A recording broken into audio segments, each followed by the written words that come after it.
नमस्कार. बृहन्मुंबई महानगरपालिका शिक्षण विभाग अंतर्गत व्हर्च्युअल क्लासमध्ये तुम्हा विद्यार्थ्यांचे हार्दिक स्वागत. मी प्राची लुडवे आज तुम्हाला इयत्ता 7वी गणितमधील एक महत्त्वाचा पाठ शिकवणार आहे. चला तर पाठाला सुरुवात करूया. नमस्कार, मी प्राची लुडवे, तुमची व्हर्च्युअल टीचर.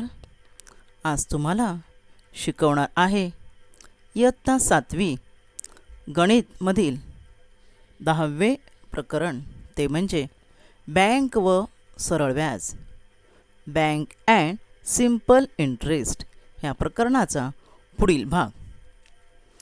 मागील भागात आपण बँक म्हणजे काय, बँकेचे व्यवहार कसे होतात आणि सिंपल इंटरेस्ट जे आपल्याला लागू होतं, बँकेत आपण रक्कम ठेवली असता किंवा बँकेकडून कर्ज घेतले असता आपल्याला जे इंटरेस्ट लागू होतं ते कसं काढायचं त्याचं आपण सूत्र पाहिलं होतं.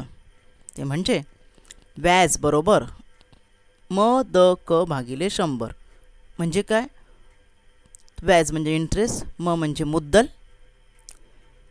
म्हणजे तुम्ही जेवढी रक्कम ठेवता बँकेत त्याला मुद्दल असे म्हणता, किंवा जेवढी रक्कम तुम्ही कर्ज म्हणून घेता त्याला मुद्दल असे म्हणतात, प्रिन्सिपल. द म्हणजे तुम्हाला बँक तुम्ही ठेवलेल्या पैशावर, रकमेवर जे व्याज देते, किंवा तुम्ही घेतलेल्या कर्जावर तुम्हाला व्याज भरावे लागते, त्या व्याजाचा दर असतो. 100 रुपये एका वर्षासाठी ठेवले असता जे व्याज तुम्हाला लागू होतं त्याला दर म्हणतात. द/सा/द/शे PCPA, द/सा/द/शे म्हणजे दर साल, दर शेकडा असं ते व्याज असतं. आणि क म्हणजे मुदत, time period, for how many years you have kept the money in the bank. तो जो टाईम टी जो असतो तो क आहे इथे, भागिले 100. Same formula in English, simple interest is equal to principal into rate into time upon 100. आता याच्यामध्ये टर्म्स किती आहेत पहा, फॉर्म्युला तुम्ही पाहिला असं तुमच्या लक्षात येईल. व्याज काढायचं आपल्याला, म्हणजे व्याज म, द आणि क, आणि 100 ही न्यूमरिकल टर्म आहे. अननोन टर्म्स किती, 4 आहेत, बरोबर ना. मग आपण मागील भागात पाहिलं आपण की आपल्याला इंटरेस्ट कसं काढायचं, तर प्रिन्सिपल, रेट आणि टाईम दिलं असेल तर गुणाकार करायचा भागिले 100 असं आपल्याला प्रिन्सिपल काढायचं असतं. म्हणजे 3 राशी तुम्हाला इथल्या दिल्या की तुम्ही 3 राशी आहेत ना, 3 घटक आहेत ना, प्रिन्सिपल, रेट आणि टाईम. मग तुम्ही इंटरेस्ट काढता. मग टोटल 4 टर्म्स आहेत. मग फक्त इंटरेस्ट काढायचं असेल तर direct formula, but out of this 4 quantities or 4 terms, if any 3 are given, you can find the 4th one with the help of this formula. म्हणजे काय, प्रत्येक वेळेला इंटरेस्टच काढू शकतो असं नाही. तुम्हाला समजा इंटरेस्ट दिला आहे, प्रिन्सिपल दिलं आहे आणि रेट दिलं आहे, म्हणजे किती घटक दिले, 1 2 3, तर चौथं राहिलं काय, टाईम राहिलं ना, क मुदत राहिली. तर तुम्ही हा फॉर्म्युला वापरून काढू शकता. किंवा इंटरेस्ट दिला आहे, प्रिन्सिपल दिला आहे, टाईम दिला आहे, रेट नसेल माहीत तर तुम्ही रेट काढू शकता. प्रिन्सिपल दिला आहे, रेट दिला आहे, टाईम दिला आहे, सॉरी इंटरेस्ट दिला आहे, रेट दिला आहे, टाईम दिला आहे, प्रिन्सिपल नाही दिलं तर तुम्ही तेही काढू शकता. Understood or not. Mean out of 4 when 3 quantities are given, we can find the 4th one with the help of the formula. मग कसं काढायचं पाहूया आपण उदाहरणाद्वारे. एक एक्झाम्पलच घेऊया आपण. Principal is given 25,000 rupees, amount is 31,000. Amount म्हणजे रास, जी मुद्दल अधिक व्याज मिळून असते, बरोबर ना. आणि टाईम दिला आहे 4 years. What is the rate of interest, मग इथे रेट ऑफ इंटरेस्ट विचारलेला आहे. आता अमाऊंट दिला आहे म्हणजे आपण अमाऊंट आणि प्रिन्सिपलवरून टोटल इंटरेस्ट काढू शकतो, बरोबर ना. आता तुम्ही फॉर्म्युल्यामध्ये अमाऊंट नाही आहे, पण आपल्याला अमाऊंटचा फॉर्म्युला माहीत आहे. अमाऊंट बरोबर minus principal, we get total interest. मग आता आपण इथे घालू आपण अमाऊंट किती आहे बघा, म्हणजे रास किती आहे, अमाऊंट म्हणजे रास 31,000 मायनस 25,000 इज इक्वल टू 6,000 आलं टोटल इंटरेस्ट. तर आपल्याला इंटरेस्ट कळलं. Now will use the formula.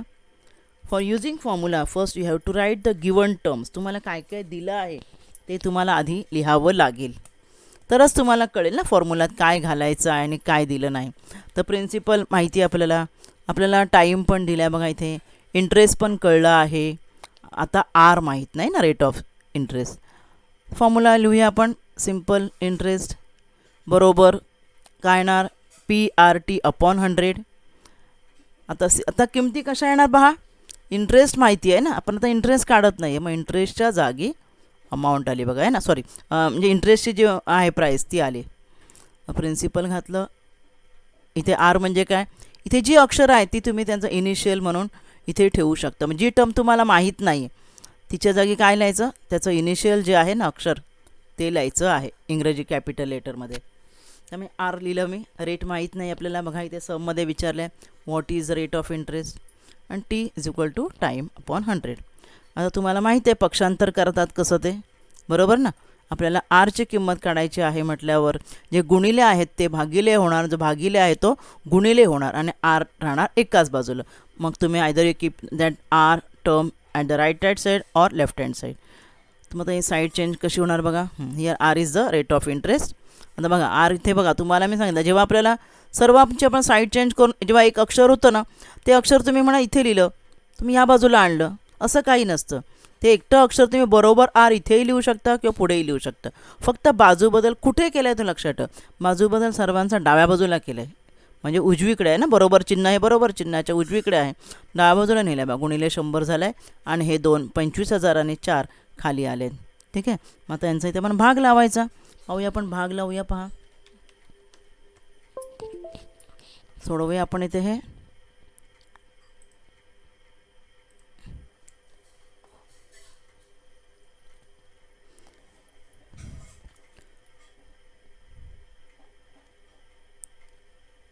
हां, तर इथे आपण भाग लावायचा आहे, बरोबर ना.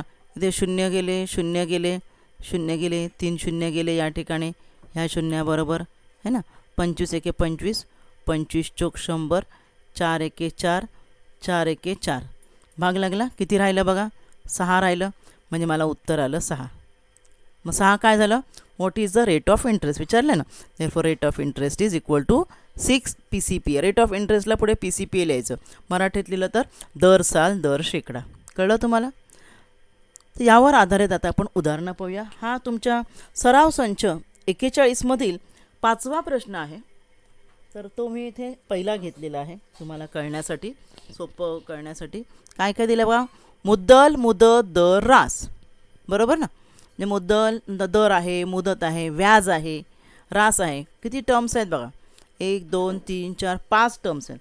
मग 5मधल्या तुम्हाला किती दिले असणार, एक एक्स्ट्रा आहे जी आपण रास वजा करून अधिक करून काढू शकतो. त्यामुळे ती विचारात न घेता पहिले 4 मुख्य घटक तुम्ही विचारात घ्या.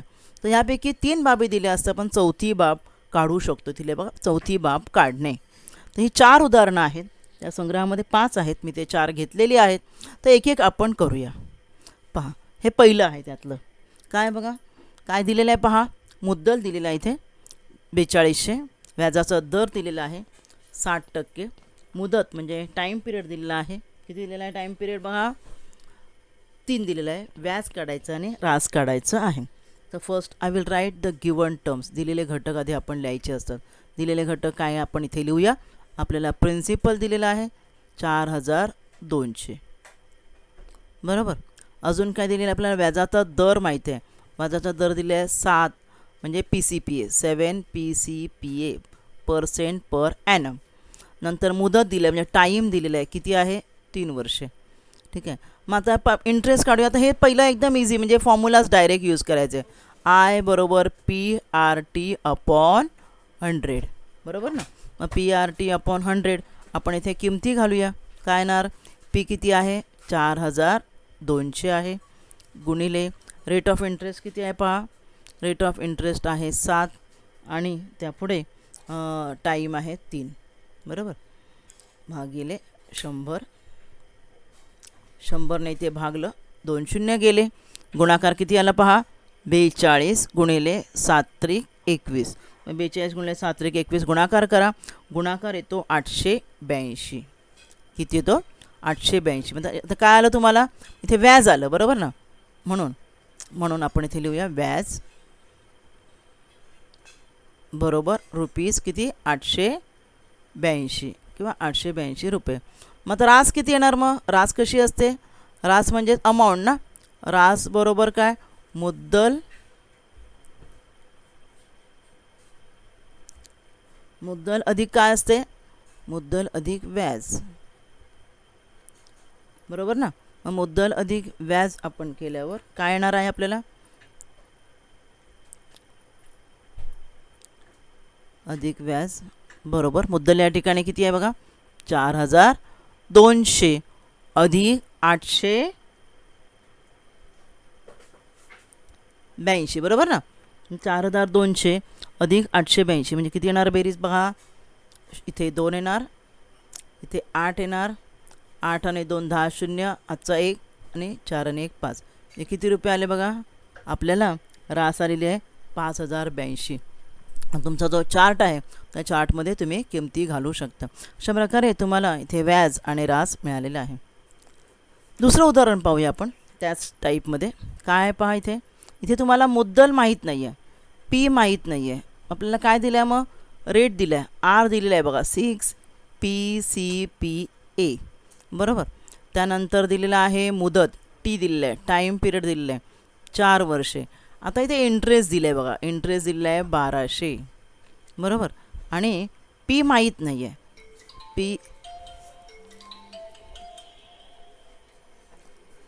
पी माहीत नाही आहे. मग आता पी किती आहे?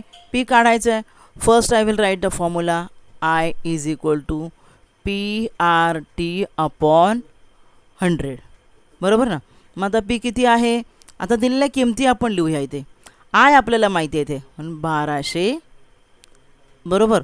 पी माहीत नाही, गुणिले आर 6 आहे, गुणिले टी आहे 4, बरोबर ना. आणि PRT अपॉन 100 हां upon 100. Okay, I will do here now. आता आपल्याला साईड चेंज करायची आहे, इथून आपण साईड चेंज करूया. म्हणून पी बरोबर, आता साईड चेंज म्हणजे पक्षांतर करणार आहोत आपण. पीची किंमत म्हणजे या सर्वांची बाजू बदलायची आहे. त्यामुळे 1200 आणि 100चा होणार आहे गुणाकार. तर 1200 गुणिले 100 भागिले 6 गुणिले 4, भाग द्यायचा आहे. 4ने भाग देतो, 25 चौक 100, इथे 25 येणार आहे.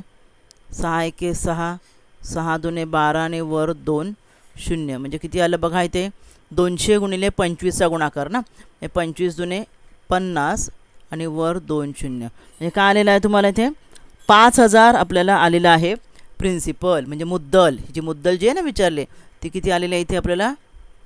5000. ठीक आहे. आता विचारलं आपल्याला रास. रास म्हणजेच काय? दुसरा भाग, गणिताचा दुसरा भाग. रास म्हणजेच अमाऊंट. रास म्हणजेच इंग्रजीमध्ये अमाऊंट. अमाऊंट काय असतं?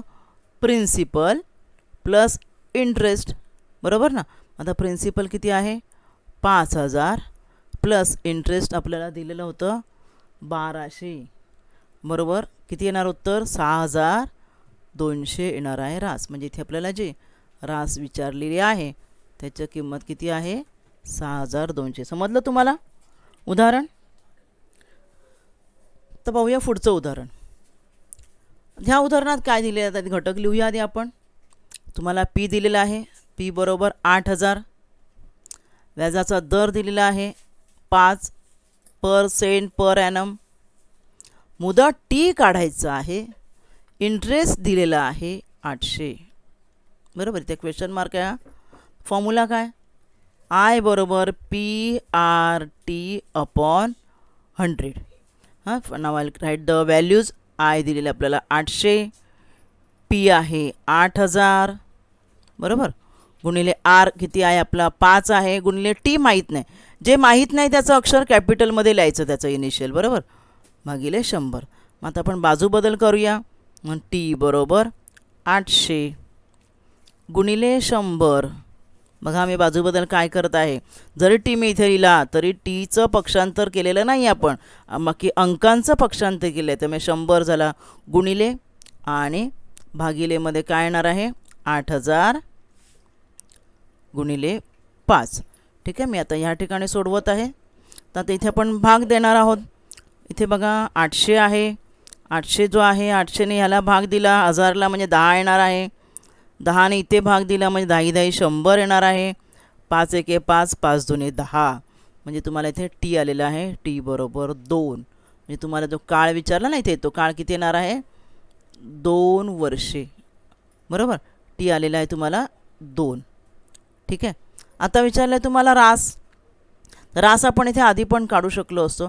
रास म्हणजे अमाऊंट काय असतं, प्रिन्सिपल प्लस इंटरेस्ट, बरोबर ना. तर आपलं प्रिन्सिपल इथे किती आहे, 8,000 आहे, अधिक इंटरेस्ट आहे 800. इंटरेस्ट किती आहे, 800. आणि त्यामुळे रास किती येणार आहे बरं या ठिकाणी सांगा. रास येणार आहे 8,800. समजलं तुम्हाला. पुढचं उदाहरण पाहूया अजून याच प्रकारचं. आता इथे काय दिलं आहे पाहूया आपण. इथे आपल्याला मुद्दल माहीत नाही. आपण दिलेले घटक आधी लिहूया. आर बरोबर किती काय दिलेलं आहे आपल्याला, आर बरोबर दिले आहे 5. ठीक आहे. त्यानंतर इंटरेस्ट दिलेला आहे 6,000 आणि रास दिलेली आहे, अमाऊंट दिली आहे. आता रास दिलेली आहे 18,000. हां, आणि पी काढायचं आहे प्रिन्सिपल आणि टी काढायचं आहे. 2 घटक काढायचे आहेत, बरोबर. आता आपण काय करूया आधी बघा, इथे व्याज आणि रास दिलेला आहे, बरोबर उदाहरणामध्ये. मग आपण त्यावरून प्रिन्सिपल काढू शकतो ना, कारण आपल्याला रासचा फॉर्म्युला माहिती आहे. रास बरोबर काय, मुद्दल म्हणजे प्रिन्सिपल प्लस इंटरेस्ट, मुद्दल अधिक व्याज, बरोबर ना.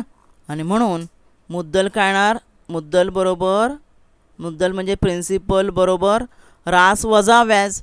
रास किती आहे, 18,000 आहे ना.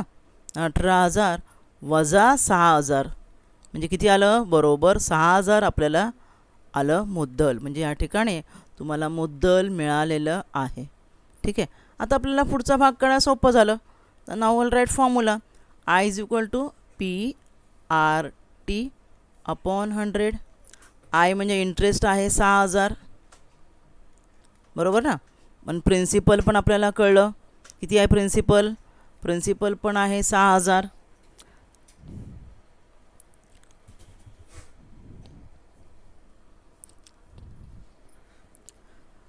सॉरी इथे 18 वजा 6 12,000 येणार. सॉरी 6,000 नाही, 12,000 येणार. किती येणार इथे मी लिहिते 12 आणि 6 18 ना, 12,000. त्यामुळे इथे प्रिन्सिपल आपण लिहूया इथे 12,000. 12 मी करते या ठिकाणी 12,000. Principal is equal to 12,000 into R. R म्हणजे रेट ऑफ इंटरेस्ट किती आहे 5 आहे, गुणिले टी आपल्याला काळ माहीत नाही आहे, टी काढायचं आहे. ठीक आहे, भागिले 100. Therefore T is equal to, आता बघा आपण 100ची बाजू बदल करत आहोत. त्यामुळे 6,000 गुणिले 100 भागिले 12,000 गुणिले 5. आता 6,000 आहेत भागिले 12,000 म्हणजे 2चा भाग लागला, बरोबर ना. 2चा भाग लागला इथे. त्यानंतर 5ने भाग द्या किंवा 2ने, 100ला कोणीही भाग जाईल. 5 एके 5, 5 दुने 10, 0 आणि इथे 2ने भाग द्या. बे एके बे, बे 10 20. काय आलं बघा, टी बरोबर 10, बरोबर ना. म्हणजे इथे जे मुदत जी विचारली आहे ते किती येणार आहे 10 इयर्स. ठीक आहे. तर अशा प्रकारे उदाहरणं आपल्याला येतात. आता आपण काही उदाहरणं वर्ड प्रॉब्लेम्स पाहूया, लेखी गणितं पाहूया. 1,700 रुपयाचे दर साल दर शेकडा काही दराने 2 वर्षाचे व्याज 340 रुपये आहे. किती आहे, 2 वर्षाचे व्याज 340 रुपये. तर व्याजाचा दर किती असेल. हे ॲक्च्युली 1 मार्काचं उदाहरण आहे, पण तुम्ही फॉर्म्युला वापरून करू शकता. आपल्याला काय काय दिलं आहे बघा. प्रिन्सिपल दिलेला आहे 1,700, बरोबर. दर माहीत नाही आहे, तो दरच आपल्याला काढायचा आहे, आरच काढायचं आहे. टी आहे 2 वर्ष आणि इंटरेस्ट आपल्याला दिलेला आहे 340. Therefore will write the formula I is equal to P R T upon 100. I बरोबर पी आर टी अपॉन 100. किमती घालते मी. आय आहे 340 बरोबर पी किती आहे 1,700 आहे ना, गुणिले आर आपल्याला काढायचं आहे. टी आहे 2 भागिले 100. ठीक आहे. म्हणून आर बरोबर काय येणार आहे, बाजू बदल आपण आरची करत नाही आहे लक्षात ठेवा. 340 गुणिले 100 भागिले 1700 गुणिले 2. आता काय येणार इथे, हे 0 0 गेले, 2 शून्य 2 शून्याबरोबर गेले, 17 एके 17, 17 दुने 34 आणि वरचा एक 0. म्हणून बे एके बे, बे 10 20, म्हणजे आर इथे किती आलं, 10 आलेलं आहे. बरोबर. आता हेच उदाहरण तुम्हाला म्हटलं 1 मार्कासाठी आहे. 1 मार्कासाठी 2 मार्क तुम्हाला बघा 4 पर्याय दिले आणि त्यावरून तुम्हाला काढायचं आहे. तर कसं कराल तुम्ही शॉर्टमध्ये, तर काय म्हटलं इथे बघा, 1700 रुपयाचं 2 वर्षाकरता व्याज किती आहे, 340 ना. म्हणजे व्याजाचा दर विचारलं आहे. मग 2 वर्षाकरता 340, 1700 रुपयाचं, 1700 रुपयाचे 2 वर्षाकरता किती आहे, 340. मग 1 वर्षा किती येणार, त्याच्या निम्मे ना, 17 दुने 34, म्हणजे 170 रुपये येणार. 170 रुपये काय येणार आहे, व्याज येणार आहे. आता आपल्याला दर काय असतो, व्याजाचा दर दर शेकडा असतो. म्हणजे 100 रुपयाला किती, 1 वर्षाला काढला आपण, मग 100 रुपयाला म्हणजे टक्केवारी, आपण टक्केवारी शिकलो आहोत. मग टक्केवारीमध्ये आपल्याला इथे काढायचं आहे. मग 1700 रुपये जेव्हा असतं मुद्दल, तेव्हा व्याज किती आहे, 170 रुपये. मग 100 रुपये जर असेल मुद्दल तर किती, म्हणजे शेकडा मी काढलं बघा. व्याजाचा दर शेकडा किती, शेकडा विचारलं आपल्याला. टक्केवारी जेव्हा काढतात तेव्हा 100ने गुणतात. तुम्हाला आठवत असेल आपण शेकडेवारी शिकलो आहे. मग 100ने गुणलं, मी भाग दिला बघा, 100 आणि एके 100, 2 शून्य गेले म्हणजे 100चा भाग, 17 एके 17, 17 एके 17 0. म्हणजे हे 1 मार्काचं गणित आहे. तोंडीसुद्धा आपण करू शकतो. इथेही उत्तर बघा 10 आलेलं आहे. असंच अजून एक उदाहरण बघा, 3000 रुपयाचं विशिष्ट दराचं विशिष्ट वर्षाचे व्याज किती, बघा सोपं गणित आहे. हे पण पर्याय दिलेले आहेत या उदाहरणामध्ये, मी ते दिलेले नाही आहेत, पुस्तकात पहा तुम्ही, पर्याय दिलेले आहेत. 3000 रुपयाचं विशिष्ट दरही माहीत नाही, वर्षही माहीत नाही. तुम्ही म्हणा, अरे दरही माहीत नाही, वर्षही माहीत नाही, मग कसं काढणार, तोंडी गणित आहे. 3000 रुपयाचं 3000 काय आहे, मुद्दल आहे ना, एवढं मुद्दल आहे. त्याचं व्याज किती आहे, दर आणि काय सेम आहे, दर व लिहूया आपण, दर व विशिष्ट वर्ष, दर व वर्ष, बरोबर ना, किंवा काळ आपण म्हणूया, दर व काळ समान आहे. बरोबर, दर व काळ समान आहे, त्यामुळे काय असणार आहे, हे मुद्दल आणि व्याज यांचं गुणोत्तर समान असणार आहे. त्यामुळे 3000 रुपयाचं व्याज किती आहे, 3000 रुपयाचं व्याज बरोबर 600 रुपये. ठीक आहे.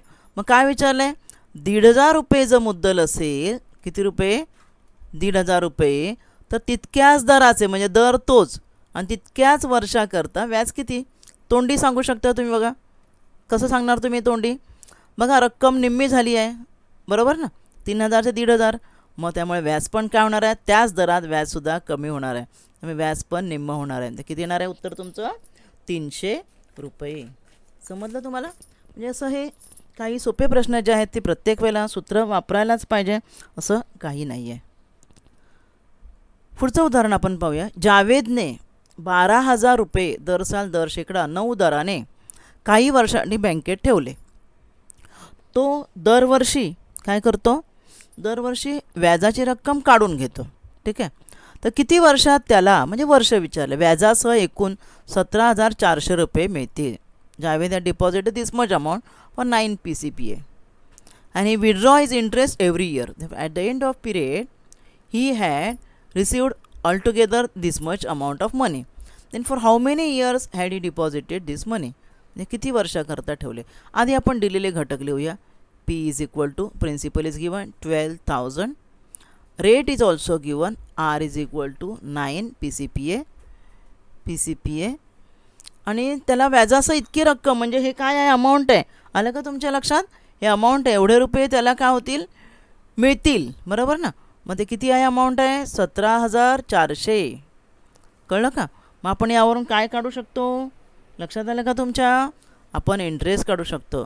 बरोबर ना. अमाऊंट मायनस प्रिन्सिपल, म्हणजे काय करायची, रास वजा रास बरोबर मुद्दल अधिक व्याज असतं.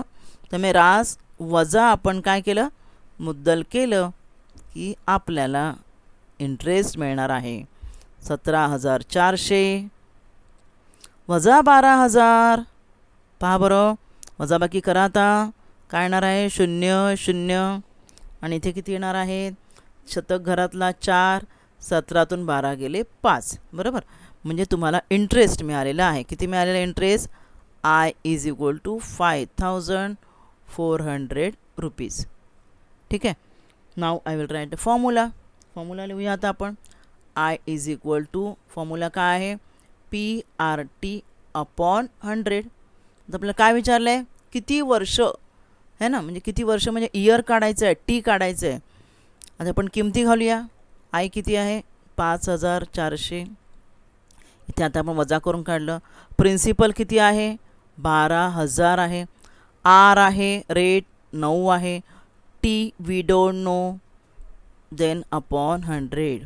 Therefore I will find T is equal to, टीसाठी आपण बाकी अंकांची साईड चेंज करत आहोत. 5400 गुणिले 100 भागिले 12000 अंक आणि त्या अंकामध्ये असलेले शून्य बाळांनो व्यवस्थित लिहायचे आहेत.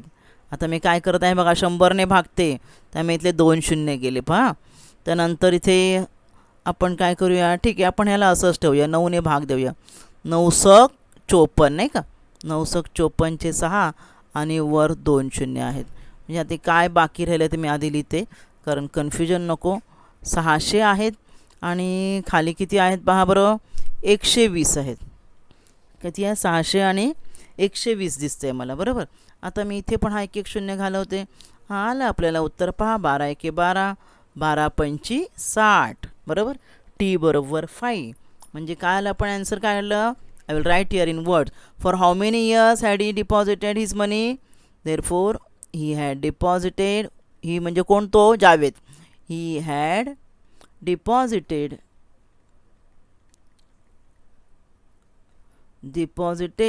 his money for 5 years. You have to write the answer in words like this. कळलं तुम्हाला? शेवट खाली लिहायचं, मला जागा नसल्यामुळे मी साईडला लिहिलेलं आहे. आता अजून एक उदाहरण पाहूया आपण.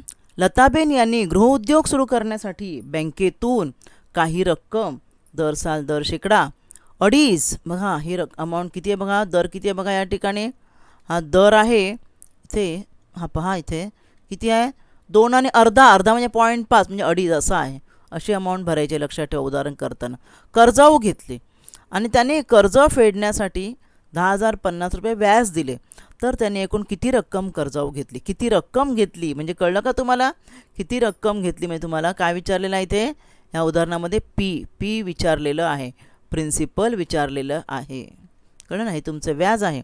तर आपण दिलेले घटक लिहूया. इथे आपल्याला दिलेले घटक कोणते येणार आहेत?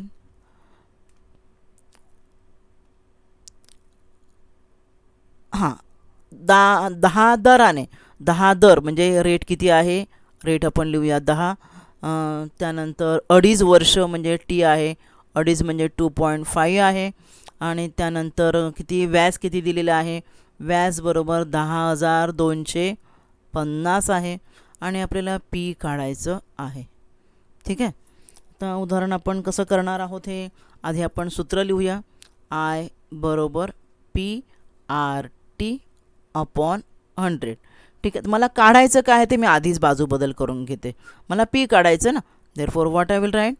P is equal to I into 100. P काढायचं ना अपॉन आर इंटू टी, बरोबर ना. आर इंटू टी मध्ये काय करणार लिहूया आता आपण. म्हणून आयची किंमत किती आहे? 10,250 आहे इंटू 100 अपॉन आर किती आहे बघा? आर आहे 10, बरोबर ना. आर 10 आहे आणि गुणिले 2.5. आता इथे बघा 2.5ला 10ने गुणलं, दशांश पूर्णांकामध्ये बघा गुणलं की दशांश चिन्ह एक घर पुढे जातं ना उजवीकडे. आता इथे पण 10ने गुणूया, मग दशांश चिन्ह एक घर पुढे जाईल, भागल्यावर एक घर मागे जातं. तर मी इथे काय येणार आहे म्हणजे मला हे दशांश चिन्ह काढलं की गणित सोडवायला सोपं जाणार आहे. त्यामुळे मी इथे काय करत आहे? 10 आणि 2.5चा गुणाकार करत आहे. तो गुणाकाराला 25. आता मी भाग देणार आहे. 25 एके 25, 25 चोक 100 म्हणजे किती आलं पहा? 10,250ला मला 4ने गुणायचं आहे. ठीक आहे. आता गुणूया आपण इथे 4ने. 4 0 0, 4 5 20 0 हातचे 2, 4 दुने 8 आणि हातचे 2, 10 शून्य हातचा 1, 4 शून्य शून्य आणि 1, 4 एके 4. किती आलं बघा? 41,000. काय आलं आहे? 41,000 आपला ॲन्सर आहे. म्हणजे लताबेन यांनी किती रक्कम कर्जाऊ घेतली? पी प्रिन्सिपल किती आहे? मुद्दल म्हणजे मुद्दल कसं असतं? मुद्दल हा शब्द जेव्हा बँकेत आपण पैसे ठेवतो आपले तेही मुद्दल आणि बँकेकडून आपण घेतो तेही मुद्दल, त्याला आपण कर्जही असं म्हणतो, लोन. म्हणून लताबेनने किती घेतलेलं आहे? तर how much money had she borrowed? Therefore लताबेन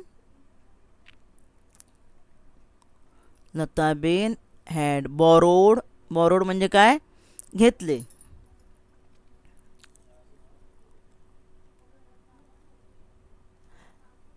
had borrowed rupees 41,000 from bank. कळलं ना? किती रुपये घेतले त्याने?